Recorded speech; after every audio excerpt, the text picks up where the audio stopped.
What will it take to save Libya? Most, but not all, the main players convening in Paris at the bequest of the French president, whose initiative has been derided by critics as little more than a photo op to prove that Emmanuel Macron cares about restoring law and order in the nation that, since the fall of Gaddafi 7 years ago, has become the main route for people smugglers across the Mediterranean. How much do France, the UK, former colonial power Italy, and others own the mess in Libya, the way the US owned the mess in post-2003 Iraq? Who are the outside players with a stake? There were 20 nations represented in Paris, as well as the UN's special envoy to the conflict. In which order do they impose reconciliation, get Libyans to draw up a constitution and stage elections? Oh, and how to get the guns off the militias that refuse to make the trip to the French capital. Today in the France 24 debate, how to fix Libya. Joining us from Rome, Claudia Gazzini, senior Libya analyst at International Crisis Group. Thank you for joining us. Thank you. From Tripoli, activist and commentator Emad Badi, welcome to the show. Thank you. Here in the studio, we welcome Jalel Harchaoui, a researcher at the University of Paris 8 at Saint-Denis. Thank you for being with us, and thanks as well to Cécile Allegra, who's with us here in the studio. Welcome back to the show, Cécile Allegra, investigative filmmaker, president of Limbo. Tell us what Limbo is.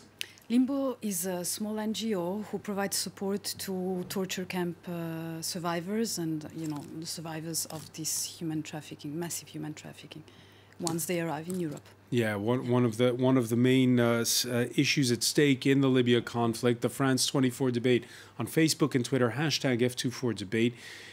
20 nations, the presidents of Congo, Chad, Niger, Tunisia, Algeria's prime minister was in Paris, the UN's special envoy, all present for a sit-down where it was announced that the country would set itself a September 16th deadline to lay the basis for a new constitution and agree on an electoral law that would enable a nationwide vote for president on December 10th of this year.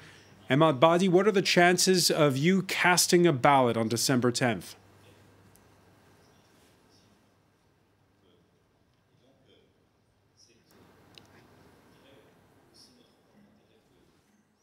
I'm going to start off by saying that this initiative in particular didn't have much resonance on the ground. I mean, people are curious, but this isn't the first time they've heard these types of promises. And when gathered in Western capitals, Libyan leaders are usually quite open to convey a willingness to compromise. But today, I think, was a special case where they realized perhaps how much attention their conflict was drawing on from neighbor countries and how much pressure was on them in particular as individuals, as four individuals, to step away from the stalemate that they've created.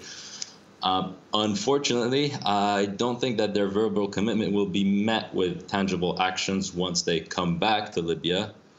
And I think that, as it always happens, they will have a reality check. Always happens, the reality check. Yeah, there's lots to look at here. The final document is a letter of intent. There are no signatures on it. No, there were some big no-shows, particularly those armed militias that control some key coastal towns like Misrata. The meeting involved players from the east and west that still don't recognize each other's legitimacy. From the west, you have the prime minister of the government that is recognized by the United Nations, Fayez Al-Sarraj. From the east, former Gaddafi army general turned exile under the regime, Khalifa Haftar. Brian Quinn has more on that. On the left, Khalifa Haftar. On the right, Fayez Al-Sarraj. Two bitter rivals brought together in Paris. The 74-year-old Field Marshal Haftar is the strongman of eastern Libya. In 1969, he took part in the coup that brought Muammar Gaddafi to power. A split with the dictator saw him exiled to America, but he returned in 2011 to take part in the uprising that would topple Gaddafi. Commander-in-chief of the Libyan National Army, today he has tens of thousands of soldiers under him. Since 2016, he's controlled 5 of the country's 6 principal oil terminals, 85% of Libya's reserves. He's racked up military gains and liberated Benghazi from jihadis, including the Islamic State group. Several weeks ago, he announced the start of the final battle for Derna, also in the hands of Islamist militants. On this holiday, we proclaim that 0 hour for the liberation of Derna has arrived. Haftar has the support, open or tacit, of several Gulf states, the US, and France. But officially, according to the international community and the UN, Libya's true leader is Fayez Al-Sarraj, head of the interim government of national accord in Tripoli. Since his nomination just over a year ago, he's made it his mission to reconcile the country and pacify the capital. We want to find common ground between all parties to the conflict and put an end to the suffering. We need to implement all initiatives for this objective. A year ago, Al-Sarraj had hoped to be able to organize presidential and legislative elections by spring 2018. Those elections now scheduled for December. Yeah, you saw in that report Marshal Haftar back in Paris after leaving hospital here 3 weeks ago. Jalal Harshawi, a lot's been talked about this man who was said to be very ill. What are your thoughts when you look at those images today? Well, we don't know, right? So we didn't know he was going to be hospitalized before it happened. Now he's supposedly recovered. Because there's the feeling that first Egypt and now France and others are banking on Marshal Haftar. Yeah, is that true? It's been the case for a few years. France got involved very militarily and in a very partial way. It was very biased towards Haftar. But, you know, Libya changes over time. And I think even France under Macron has changed. So, and when you look at Egypt, Egypt seems to be much more sensitive to actual security and actual calm in the eastern part of Libya. So it's very important to kind of keep in mind that all these parameters change over time. You have subtleties, and sometimes it's enough to weaken someone who appeared like a savior just a couple of years ago. I'm talking about Khalifa Haftar, obviously. So, you know, sometimes you don't need much for a big shift. And we kind of pay attention to all the nuances and read between the lines.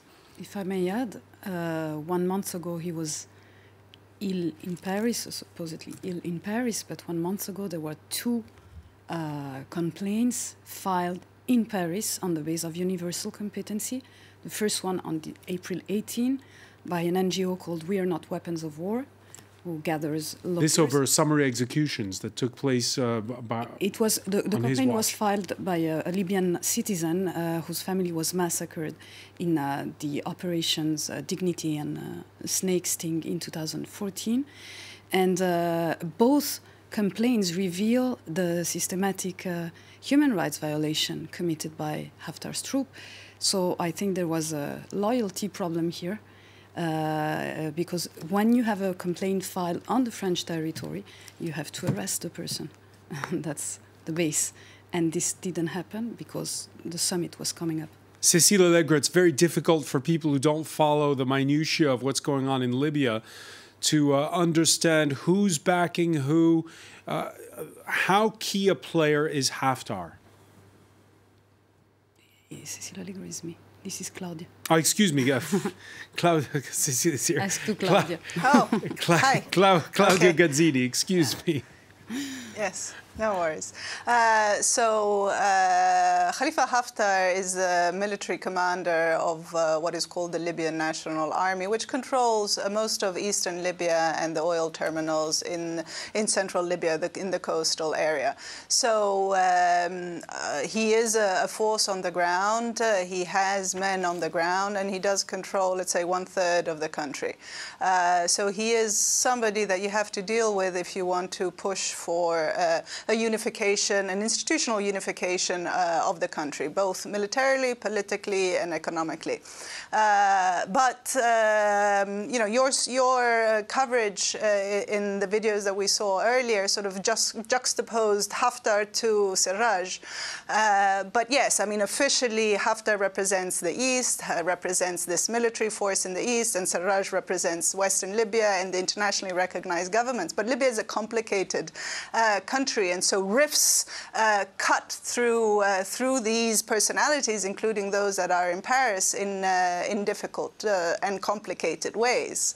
So, for example, I think what's most significant of the event today, and is a testament somewhat to the realignment of positions, is not so much that Sarraj and Haftar sat around the table today, because they've actually been having ongoing talks throughout the past year. What's more significant is that somebody like Khalid Mishri, who's the head of the Tripoli-based state council, somebody affiliated to the Muslim Brotherhood, would sit with Haftar, given that over the past years, Mishri and his constituencies have always considered Haftar a war criminal for those actions perpetrated in Benghazi. And likewise for Haftar to sit with somebody who's a member of the Muslim Brotherhood, his forces. Let's talk about that. Just to explain it to our viewers, a source close to the president of the Libya High Council that you mentioned, Khaled al-Meshri, telling France 24 that before traveling to Paris, they wouldn't sign a document unless Marshal Haftar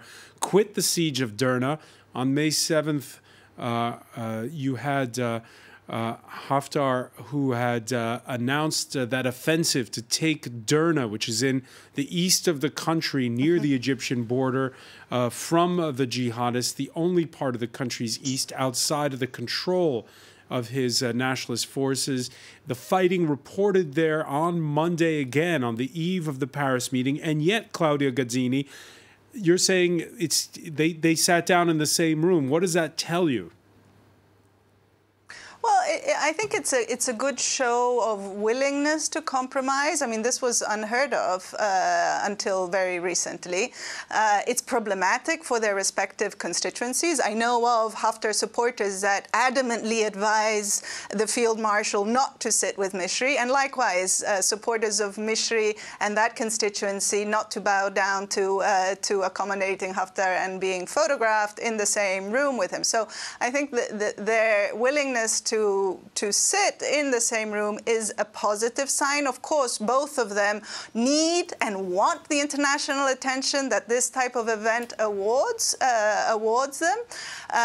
But of course, they have conditions in order to really move forward on a real deal and an implementation of a deal. And I think what your interlocutor mentioned about the Derna siege is something that is on people's minds in Tripoli. And actually, it's a missed opportunity for this summit. It's actually a pity that a summit like this, with all the actors, international and domestic actors, in the room together, did not deal with what are the ongoing conflicts taking place in Libya today. And Derna is one of them, and Sebha is the second. So it would have been a good opportunity to also use this platform to at least forge some consensus on putting together a task force to discuss how to better solve through peaceful means these conflicts, rather than just remaining silent on them. Emad Badi, your reaction to what we've just heard from Khalid Gazzini. On the one hand, disappointment that they didn't address issues like the ongoing siege of Derna, but on the other hand,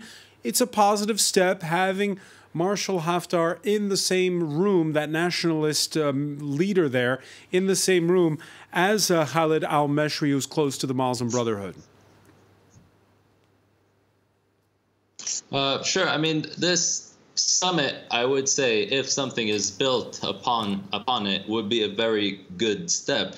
But I think that it's important to take into account that there's always in Libya, there's always a dissonance between actions taken on the ground and what actors may verbally commit to under the auspices of foreign Western powers and the affiliated legitimacy that gives them. For instance, while the Paris summit was ongoing, Haftar's forces were still besieging the city of Derna, and they were still indiscriminately shelling it.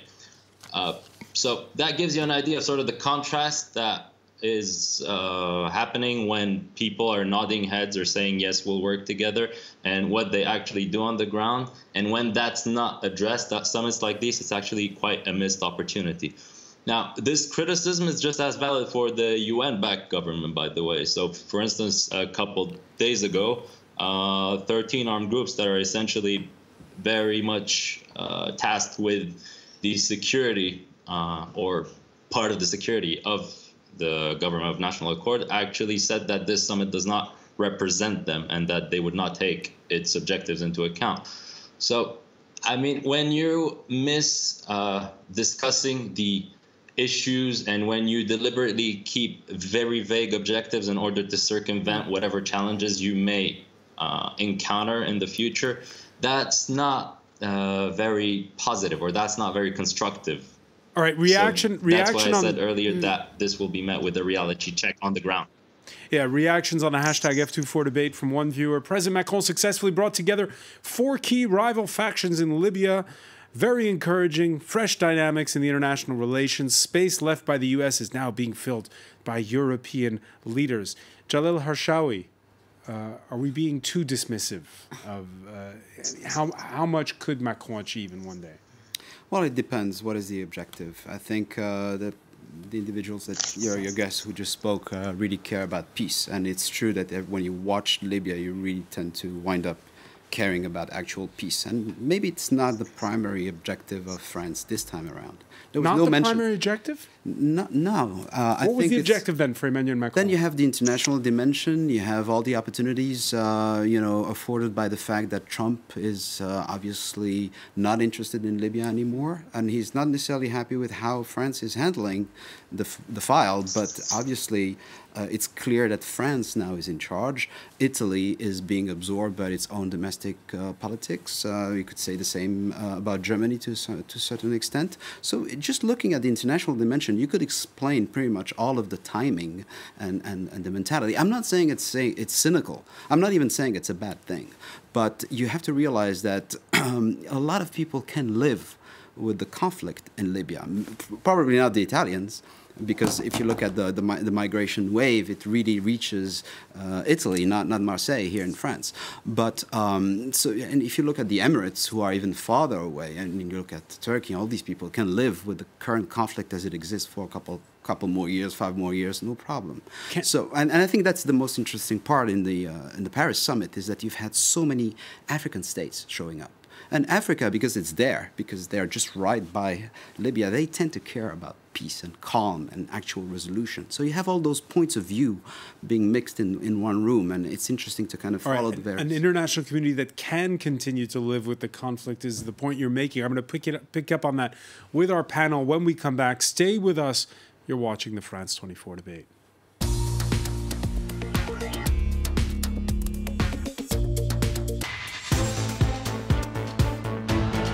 Welcome back, or welcome if you're just joining us. It's the France 24 debate. We're speaking on the day when France's president hosted a Libya conference. We're talking about it in the company of Claudio Gazzini, a senior Libya analyst at International Crisis Group, who joins us from Rome. Welcome back as well to activist and commentator Emad Badi, who is with us from Tripoli, the Libyan capital. Jalil Harshawi, researcher at the University of Paris at Saint-Denis, who is with us here in the studio, as is Cécile Allegra, investigative filmmaker, who is often out and about. You have a project right now where you're following those that you filmed on the Libyan side and are now made it to Europe? Not exactly, but what happened in the past 2 years is that we worked on the ground in between Tunis and Libya with several investigators, Libyan investigators, human rights defenders actually, and French international criminal investigator Céline Bardet, the founder of We're Not Weapons of War, and basically we unveiled a system of rape targeting men, primarily men, throughout the country in the illegal prison held by militias. And this piece is going to come out in September, but already was very widespread in the press and is currently being generating further investigation. Yeah, and that's a good illustration that you have this situation of lawlessness with dueling militias, dueling governments in Libya, and that's been going on since the fall of Gaddafi in 2011. Despite the uncertainty inside of the country, the host of the Libya conference calling it an historic day. Elections must be well prepared with all Libyan institutions to advance the shared objective of stabilizing and unifying Libya. Libyan leaders commit to accept the results of elections and ensure appropriate funds and strong security arrangements are in place. Those who violate or obstruct the electoral process will be held accountable. All right, a translation there of what we heard from Emmanuel Macron. Your thoughts on that? I'm sorry. In fact, I was trying to think about what we previously said, and I do think there is a problem in today's declaration, is that it puts aside all the issues on human rights violations currently going on in Libya. And you heard just before the break Jalal Harshawi saying that for him, he didn't know quite he didn't think that finding peace was necessarily but I have something to say. What was the objective for you of Emmanuel Macron? For me, Emmanuel Macron wanted to make up for France's mistakes in the 2011 intervention and wants to restore the image of France in the Libyan conflict. That's a goal. He wants also to have a diplomatic, so he doesn't want to broker peace. He wants to broker peace, right? I mean, that's what he did. He has an issue with. He has a goal, and his goal is to ensure security. That has always been his main goal with Libya. Prevent migrants from crossing the Mediterranean, prevent ISIS from reforming a jihadi land in the Sahel. That's his goals. And is that a good thing or a bad thing? It depends when you think that, because you have to accept the fact, if you make a deal and if you turn Libya into a legitimate partner to handle the migration issue, okay, then you can fund Libya, you can make them an official partner, as Europe did with Turkey. The problem is that you know when you do this that you're still sending millions of people, keeping them in hell. And on the human rights level, it's a catastrophe. There is no way the handling of the migration situation can be, delegated to Libya. This is too much pressure, and I want to underline that the system of rape that we unveiled, that had never before been documented, is targeting Libyan men. And these Libyan men are university professors. Yes, I can see the face of your guest from Libya. University professors, people who have a role in society, tribal chiefs, and people who count. And once they are kidnapped and detained and raped in those prisons, they come out and they cannot participate anymore in the discussion, in the peace process, because they have been soiled. So it's a war weapon, and that has very, very serious consequences, and that has appeared nowhere during those debates today. Ahmed Badi, you agree? Apologies, what did you ask exactly? I said, do you agree that the issues of human rights have not been put front and center, and that they should have been at this this conference? Well, I mean, France, among other states, has participated in creating this culture where these four Libyan leaders, their use of violence, their use of aggressive approaches to control territory, which is, for instance, General Haftar's whole rhetoric is that he controls specific parts of Libya. They have created this culture of aggression and grasping territory being something that grants you legitimacy. Jalal mentioned, or was it Claudia earlier, that Haftar controls now 30% of the territory. That wasn't the case earlier on, and that wasn't the case before. He was not granted this Western legitimacy until Macron gave it to him, and that was because he used this particular culture of aggression. So on one hand, you have the humanitarian side of things that dictates that these issues should be brought up. On the other hand, you have policies and the way countries deal with Libya that may okay, concretely, Emma, let me ask you concretely, what do you do if you're the president of France? Who's your interlocutor? Because again, you have these rival governments. Who is the legitimate person that Macron should be dealing with or should be bolstering? That's the million-dollar question, isn't it? At this point, I feel that as a Libyan person, for instance, I don't feel that any of these people actually represent the struggle of random people on the ground, because all of them benefit from this status quo being perpetuated. One of the objective of this initiative is actually having the financial institutions become unified again, the military becoming unified again, which is something that obviously all of the Libyan community wants, but they also want tangible economic impact from initiatives such as these. And this may happen slightly, but it won't happen to the point where people would feel that this is a candidate that I trust with my vote. It's been the Libyan people at this point in time. Yeah. No, I was just going to ask Claudio Gazzini about this. It's been 7 years since the fall of Muammar Gaddafi.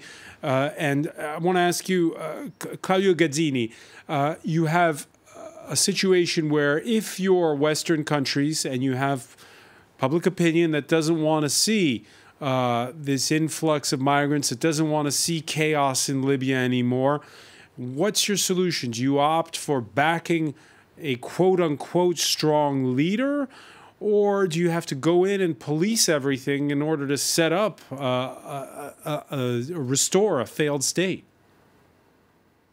Well, I think the mistake that has been occurring over the past few years is just to think that the solution in Libya comes through certain personalities. You know, you invest on one, you invest on Haftar, and then you invest on Al-Sarraj, and you deal with them and think that everything will fall in place. So it's this excessive focus on personalities that somehow has created this situation that is unable to resolve itself, because the Libya crisis cannot be resolved through personalities, through individuals. Yeah, but excuse me for interrupting, but for more than 4 decades, there wasn't even a state. It was all based around one individual. So how do you make that switch from having a complete cult of the personality under Gaddafi to having these institutions, as you say, that are stronger than any one person? Well, I mean, the problem is Libya under Gaddafi was relatively stable. There were no weapons. There were no interest groups that were able to oppose that man. So there was some kind of order, and that's not the case of Libya today. The Libya crisis today is a political crisis. It's an economic crisis, and it's a security crisis because you have military factions still fighting each other. It's an economic crisis because most Libyans live in very bad conditions these days because of cash shortage, because of the disparity between black market exchange rate and the official exchange rate, and because of the political divide. So the best solution, or rather the best strategy to stabilize Libya is not just to invest on one man or the other, is rather to have an integrated approach where you deal with the economy, the military, and the politics of the current divides in a simultaneous and self-reinforcing way. Unfortunately, even today's summit did mention the need to unify the economic and financial institutions. It did make mention of the need to push for or commit to the unification of the military, which is currently divided. But at the end of the day, the main solution that was put on the table was elections. And elections on its on their own will not fix the country. There needs to be greater priority given to fixing the economy and improving economic governance. There needs to be greater emphasis on the security track and the security strategy, so that politics, security, and economy can work back to back. If you want to invest in that economy and develop infrastructure, you need a credible interlocutor. How do you get that? That's what he tried to Well, achieve. it's a two-way process, because you're not going to invest in an economy because you have a credible interlocutor, and you won't have a credible interlocutor unless you start fixing the economic issues. Because let's not forget it, and this is something that the UN envoy often reminds his audiences when he gives Security Council briefs, that Libya today is a country that's being deprived of its own resources because there's a constant predation of the state finances. This means that political actors, interest groups can tap into the state resources and fuel, in a certain sense, the conflict and maintain the status quo. So you're not going to have a credible interlocutor until you're able to stabilize the economy and put barriers to this ability of various interest groups and political groups to tap into the state resources. So it's a two-way process. Two-way process. You mentioned that UN Special Envoy. His name is Ghassan Salameh, and he says that, well, we do have to push forward. We do have 7 years after the fall of Gaddafi. You can't wait around any longer for consensus. His argument, try to get as many people on board. And yes, Ghassan Salameh in favor of that December 10th date for a presidential election. Unanimity is as difficult to achieve in Libya as it is in France or Lebanon or any country. Unanimity is an illusion. But we have to find a dominant opinion. And this dominant opinion, you can help to crystallize it by being a bit creative in the way you present the different options. Jalal Hashawi, do you agree? Well, I disagree with the focus on the elections, just the same way as Claudia said. I think there's clearly an emphasis that is not really explainable, and that's basically what I was trying to say earlier. It seems that the main achievement today, and probably the main desire before the meeting, was to actually come up with this date, to actually set the date for the first time. But we had the sense, listening to Ghassan Salameh, that the other achievement was to, well, get everybody in the same room to a certain degree. Yeah, you could have done that without the rush. And the rush seems to me a French thing, as opposed to a UN thing. Yeah, exactly. And why is a different question. I don't want to say too many negative things about today. I think because of the presence of African states, because of the presence of the Libyans, the fact that now you have this high level of prestige and a summit that has been taken so seriously by so many actors, I think that it presents a lot of potential. Now, the question I ask myself is the follow-up. Is the team behind Macron and Macron himself, do they think that the one event was going to address everything, now that they can drop the ball and go move on to the next thing?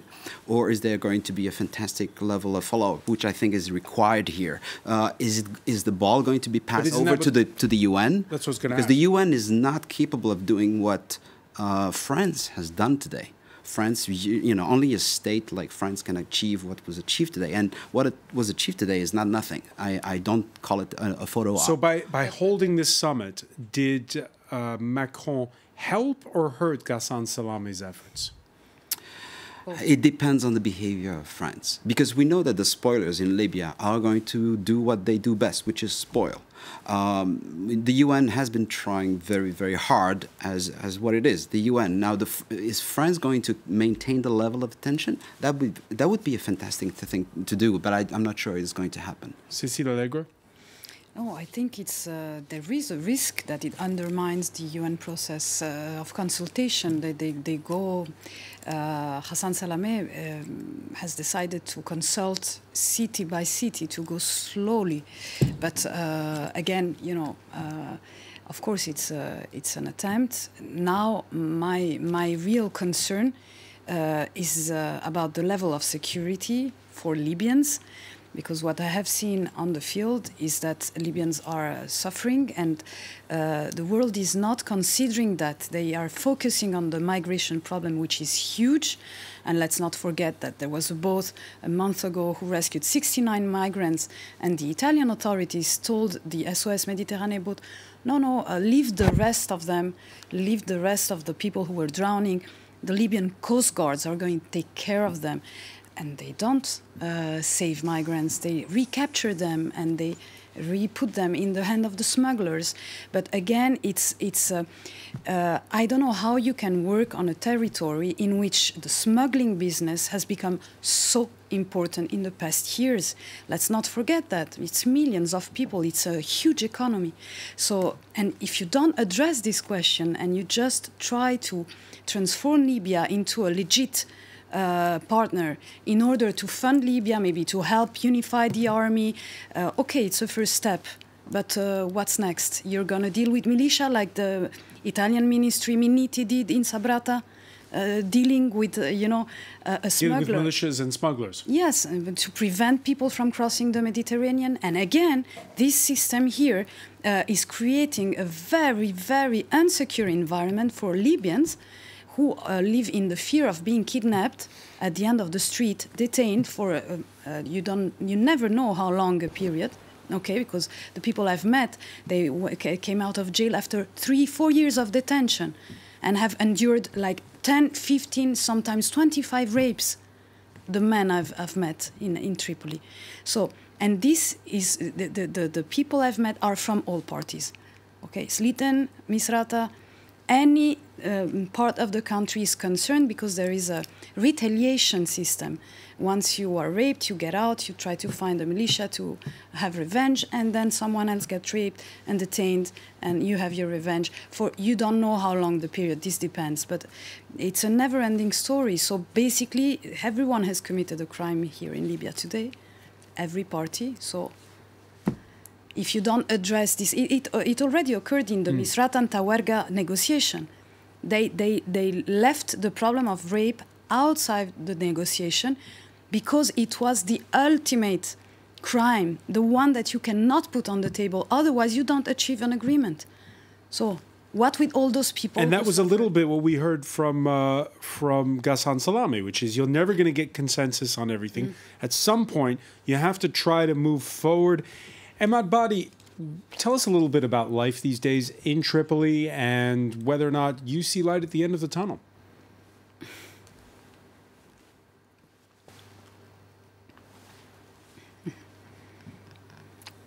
Sorry, whether or not I see what exactly? Light at the end of the tunnel. Oh, okay. Well, I think Cecile covered the migration bit quite well, but I'm going to speak more about the Libyan perspective or the random Libyan citizens' perspective regarding this initiative. Now, on one hand, you obviously have this, despite the fact that they were focused on being inclusive, there were also certain groups that were marginalized, especially those involved in the security apparatus, which are generally the ones that really do the spoiling. So there's that dimension that may devolve within the next few months. On the other hand, you have to also take into account France's credibility as mediator for the random Libyan citizen. I think that at this point, both Libyan and international actors have questioned somewhat whether France is the adequate mediator for a political deal with Libya. And it's the same exact thing for Egypt being the mediator of a military, of a security reform initiative. So on one hand, you have groups that are marginalized, and on the other hand, you have Libyans that really, if this isn't followed up with some tangible steps that are taken on the ground, and ideally in Libya, they will not necessarily have a buy-in to this process. So who's a credible mediator? With regards to light... Sorry? Who's a credible mediator? Well, someone that would ideally try and position themselves at equal distance from both, which I think neither Egypt nor France has. But at the end of the day, who has? And that's also the other million-dollar question. Perhaps the U.S. would be a more credible mediator, but I think that, as Jalal pointed out earlier, at this point, the foreign policy of the U.S. towards Libya is let the EU deal with it, following up on the light footprint they had going on back in the 2011 days. So that's not an option at this point. Claudio Gazzini, let me ask you something. We've seen other nations on the African continent where the state has effectively collapsed. In Somalia, I could give the example of the Central African Republic, even to a large degree, DR Congo. Once it's broken, it's hard to put back together again. Is it a different case when it comes to Libya, and there is a light at the end of the tunnel? Well, the light is very dim at the moment, but the difference between the cases that you mentioned and Libya is essentially that Libya is potentially a very rich country. In a normal, it's an oil-rich country. 95% of its budget depends on oil exports. In normal situations, it can export 1.6, 1.8 million barrels of crude a day, and this brings in potentially a lot of money. So Libya, in theory, has the resources in order to fund a fixing program. The difficulty is actually get the parties to agree on what fixes need to take place and what is the strategy ahead.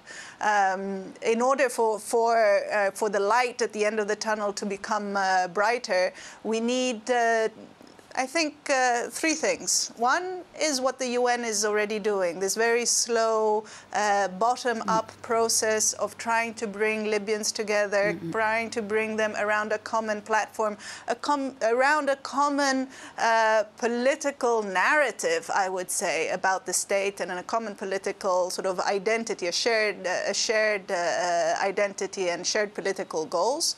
And that's a slow process because of the very nature of bottom-up processes, but it's ongoing. We need to have the international convergence over the process and over the political steps and security and economic steps that need to be taken in order to fix the country. And today's summit was an attempt to bring together and have the international community talk with one voice. I'm not sure it really